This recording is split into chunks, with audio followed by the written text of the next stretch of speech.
In 1960, the United States launched the first weather satellite. It was the first time that scientists could think about how to observe the Earth, atmosphere, and the oceans, the whole Earth system from space. This first satellite helped us transform the way we thought about the global atmosphere in a way that was not possible before. This led to other satellites, then computers, that transformed the science of meteorology, the science of weather forecasting, and the science of understanding the climate. And since then, scientists have been working on bringing the physics of the tiniest particles, those that make up the nuclei of atoms that we can't see with the naked eye, and the very big stuff, such as far-off galaxies in outer space, and everything in between. Scientists have become aware that everything is made with precision. Even things that seem anything but precise were made the way they needed to be made to fit into the puzzle of our world and the cosmos. All of this is God's creation. The size, energy, and precision of everything is far beyond our wildest imagination. And for humans to exist is even more amazing. Our God must have had us in mind when he made the world and the cosmos. And many believe that the most complex object in the entire universe is our human brain. We are able to find the universe to be ordered according to scientific laws that we can discover. Us, our brains, this universe, are all part of God's plan, all part of God's creation and God's laws. The science that humans explore is God's science.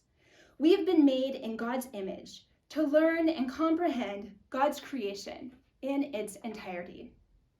Some people, when speaking about science, think they need to believe in science or God. But I truly believe that it's not one or the other, it's both. They are inseparable. Because what science is doing is describing God's creation and the way he created it. Our science is God's science, and it belongs to him. God created all, and then created us to co-create along with him.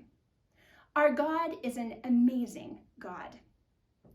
When I was younger, I became a meteorologist, and then a year ago, I graduated from seminary, and now I consider myself an ecological pastor. For most of my life, I've been learning about how weather and climate affect people, and about how people affect weather and climate. So the Earth's climate and weather are both described in terms of the same physical properties of the atmosphere: temperature, wind, pressure, humidity, precipitation, and the like. Together, they are referred to as climate variables. Weather refers to what is happening at any specific time. So saying yesterday's high temperature in Bemidji was 10 degrees is a statement of the weather. Climate refers to the average of the weather over a period of time and or a geographic area. So saying the average high temperature in Bemidji on this date was 10 degrees is a statement of climate, not weather.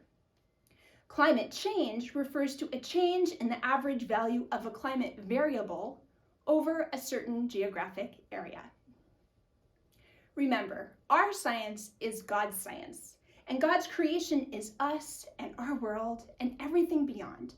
Our God is an amazing God.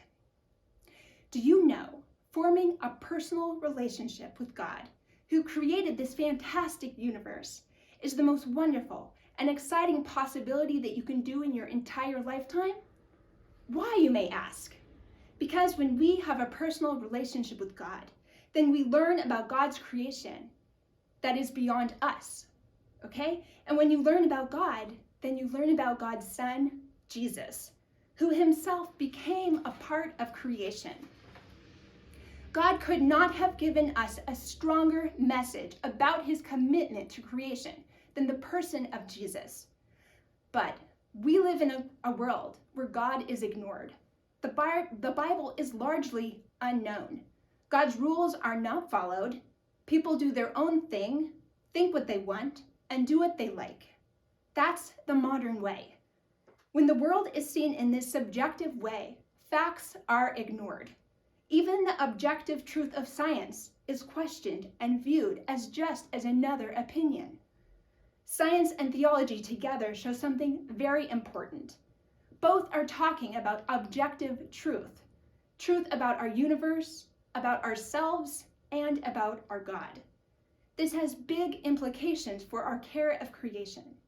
God made everything. God created everything. And God created us to help take care of everything, his entire creation. Our world cannot go round and round and round without climate and weather. They are a huge part of creation. The Bible talks about it all over the place. One example is from the book of Job, chapter 28, verses 20 through 27. It's a poem about wisdom. Job, the guy in this story, is the victim of human, natural, and divine forces. Job is wondering, is there wisdom here? Where does wisdom come from? Is it hidden? Where in creation is wisdom? Wisdom seems to be hidden from all creatures. Can this be? Maybe so. I mean, humans are the only creatures on earth who have become weather makers to our detriment. Over the last few decades, the storms we are creating have become more and more frequent, intense, and destructive. The consensus among scientists is that things are likely to get much, much wilder. In the meteorological phenomena that God has created, God exhibits an awareness of the world. God believes our world has value and worth. God found wisdom in this world, in this earth. We are invited to celebrate this wisdom along with God and to conduct ourselves as those who are honored to have been given the gift of being co-creators, of being given stewardship and custodianship. That is characterized by justice and care, by fighting back when it comes to things that hurt and harm the earth. Are we passionate about doing more than just maintaining, by helping make our earth a better place to live? There is wisdom in this earth, even in the storms. God cherishes his creation, all of it, even the storms. The storms help recover and revitalize our earth. So, are you going to let all the pieces fall into place and fall as they may? Or are you going to do your part and help rebalance God's creation?